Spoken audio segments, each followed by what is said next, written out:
Shri in dental hospital Nizamabad కంటిలో నల్లగుడ్డుకి వచ్చే ప్రతి సమస్యకు చికిత్సను అందించే జిల్లాలోని ఏకైక హాస్పిటల్.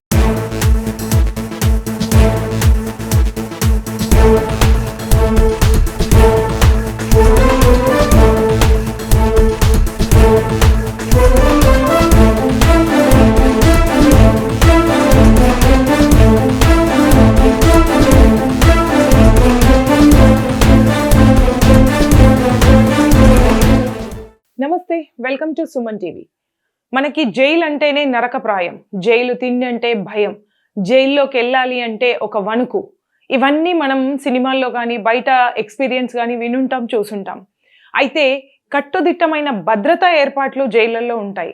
ఇక్కడ నిజామాబాద్ కూడా చాలా కట్టుదిట్టమైన ఏర్పాట్లలో భద్రత మధ్యన జైలు ఉంటుంది. కానీ ఆ జైలు గోడలు దాటి లోపలికి గంజాయి, సిగరెట్లు, మత్తు పదార్థాలు వెళ్ళాయి. మరి అది ఎలా సాధ్యమైంది? ఇక్కడ వివరాల్లోకి వెళితే అక్కడ మత్తు పదార్థాలు వాడారు అని ఖైదీలని కొట్టడం జరిగింది. మరి అక్కడికి ఎలా వచ్చాయి అని ఎంక్వైరీ చేయాల్సింది బదులు వాళ్ళు ఎందుకు చేశారు అని వాళ్ళని విచక్షణ రహితంగా కొట్టడం జరిగింది. ఒకరికి పక్కటెముకలు విరిగాయి, ఒకరికి కాలు విరిగింది.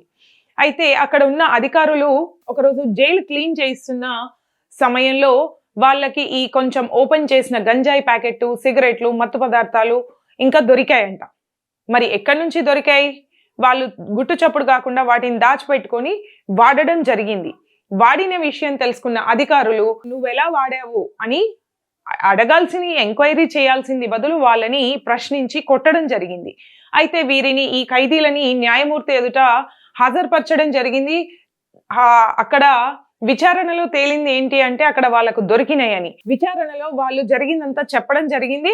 అయితే తిరిగి అదే జైలుకి వెళ్తే వాళ్ళకు అధికారులతో హాని ఉంటుంది అని వాళ్ళని వేరే జైలుకి పంపించాల్సిందిగా కోరారు. వాళ్ళ కోరిక మేరకు వాళ్ళని వేరే జైలుకి తరలించడం జరిగింది.